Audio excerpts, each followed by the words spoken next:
Halo teman-teman semuanya, kembali lagi bersama saya Vincent Cheng Terande, NIM 1803030106, semester 6 kelas C regular pagi Sosiologi Fisip Undana.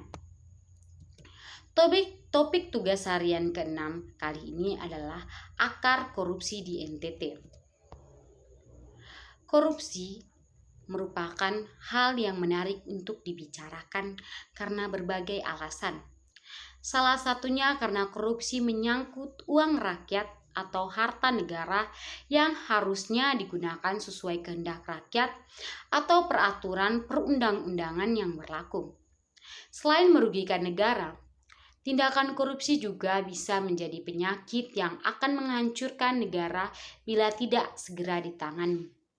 Biasanya, korupsi kerap melibatkan orang-orang yang seharusnya menjadi panutan masyarakat karena mereka adalah tokoh yang dipilih dan terpilih. Membiarkan korupsi merajalela hanya akan membuat krisis kepercayaan, sikap putus asa, hingga kehilangan kepemimpinan publik sehingga negara akan mati secara perlahan-lahan. Korupsi bukan lagi kata-kata asing di telinga kita. Media televisi, radio, bahkan koran pun jarang sekali lepas dari yang namanya berita tentang korupsi. Korupsi berasal dari bahasa Latin corruption yang berarti busuk, rusak, menggoyahkan, memutarbalikkan atau mengoyak.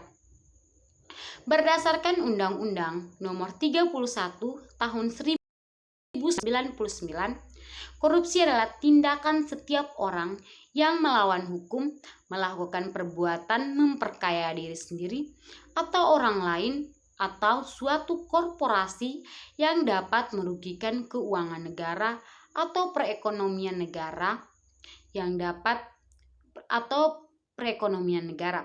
Korupsi juga diartikan sebagai tindakan setiap orang yang dengan tujuan untuk menguntungkan diri sendiri atau orang lain atau suatu korporasi yang juga menyalahgunakan wewenang, kesempatan, atau sarana yang ada padanya karena jabatan atau kedudukan yang dapat merugikan keuangan negara atau perekonomian negara.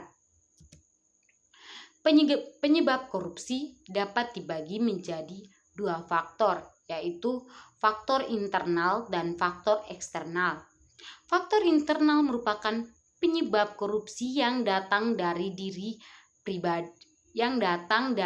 pribadi seseorang. Sedangkan faktor eksternal adalah faktor penyebab terjadinya korupsi karena sebab-sebab dari luar. Pertama, faktor internal. Faktor internal terdiri dari aspek moral, misalnya lemahnya keimanan seseorang, kejujuran, rasa malu, aspek sikap atau perilaku, misalnya pola hidup konsumtif, dan aspek sosial seperti keluarga yang mendorong seseorang untuk berperilaku korup. Kedua, faktor eksternal. Faktor eksternal bisa ditinjau dari aspek ekonomi seperti pendapatan atau gaji yang tidak mencukupi kebutuhan. Aspek politis, misalnya instabilitas politik, kepentingan politis meraih dan mempertahankan kekuasaan. Kemudian aspek manajemen dan organisasi, yaitu ketiadaan akuntabilitas dan transparansi. Aspek hukum, penegakan hukum, serta aspek sosial, yaitu lingkungan atau masyarakat yang kurang mendukung perilaku anti korupsi. Nusa Tenggara Timur, yang biasa disingkat NTT, adalah sebuah provinsi yang ada di Indonesia yang meliputi bagian timur Kepulauan Nusa Tenggara. Provinsi ini memiliki ibu kota di Kupang dan memiliki 22 kabupaten atau kota. Provinsi ini berada di Sunda Kecil. Setelah pemekaran, Nusa Tenggara Timur adalah provinsi Indonesia yang terletak di Tenggara Indonesia. Provinsi ini terdiri dari beberapa pulau, di antaranya Pulau Flores, Pulau Sumba, Pulau Timor, Pulau Alor, Pulau Batah, Pulau Rote, Pulau Sabu, Pulau Adonara, Pulau Solor, Pulau Komodo, dan Pulau Palu'e. Provinsi ini terdiri dari kurang lebih 550 pulau. 3 pulau utama di Nusa Tenggara Timur adalah Pulau Flores, Pulau Sumba, dan Pulau Timor. NTT merupakan salah satu provinsi yang memiliki tingkat kemiskinan penduduknya yang sangat tinggi. Tetapi hal ini banyak dimanfaatkan oleh orang-orang yang tidak bertanggung jawab untuk melakukan korupsi. Tetap NTT masuk 5 besar aparatur sipil negara atau ASN terkorup di Indonesia. ASN adalah orang-orang pilihan, baik karena keterampilan dan terutama karena kapasitas agar dapat menjadi abdi negara untuk melayani masyarakat, dan karena alasan itu ASN jelas memiliki akses terhadap kebijakan baik anggaran maupun program. Kalau ASN melakukan korupsi, inilah yang disebut oleh PEC sebagai korupsi malaikat. Dalam The Corruption of Angels, PEC menyebutkan bahwa korupsi malaikat ialah kasus pencurian uang rakyat oleh mereka yang seharusnya mengurus dan melayani rakyat, itu mereka yang melakukan tindakan korupsi. Orang-orang pilihan dengan semua kapasitas dan kapabilitas di dalamnya.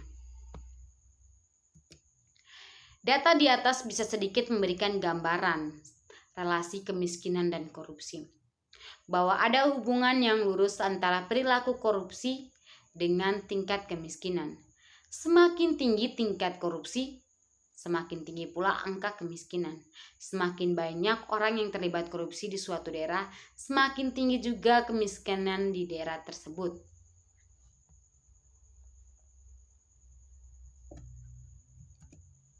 Upaya pemberantasan korupsi sudah dilakukan sejak lama dengan menggunakan berbagai cara. Sanksi terhadap perilaku korupsi sudah diperberat, namun hampir setiap hari kita masih membaca atau mendengar adanya berita mengenai korupsi. Berita mengenai operasi tangkap tangan atau OTT terhadap perilaku korupsi masih sering terjadi. Korupsi seolah telah menjadi warisan budaya yang sengaja dilestarikan oleh oknum-oknum tak bertanggung jawab. Jika korupsi dalam satu masyarakat telah merajalela dan menjadi makanan masyarakat setiap hari, maka akibatnya akan menjadikan masyarakat tersebut sebagai masyarakat yang kacau. Tidak ada sistem sosial yang dapat berlaku dengan baik. Sekian dan terima kasih. Semoga bermanfaat bagi kawan-kawan sekalian. Sampai jumpa di lain kesempatan.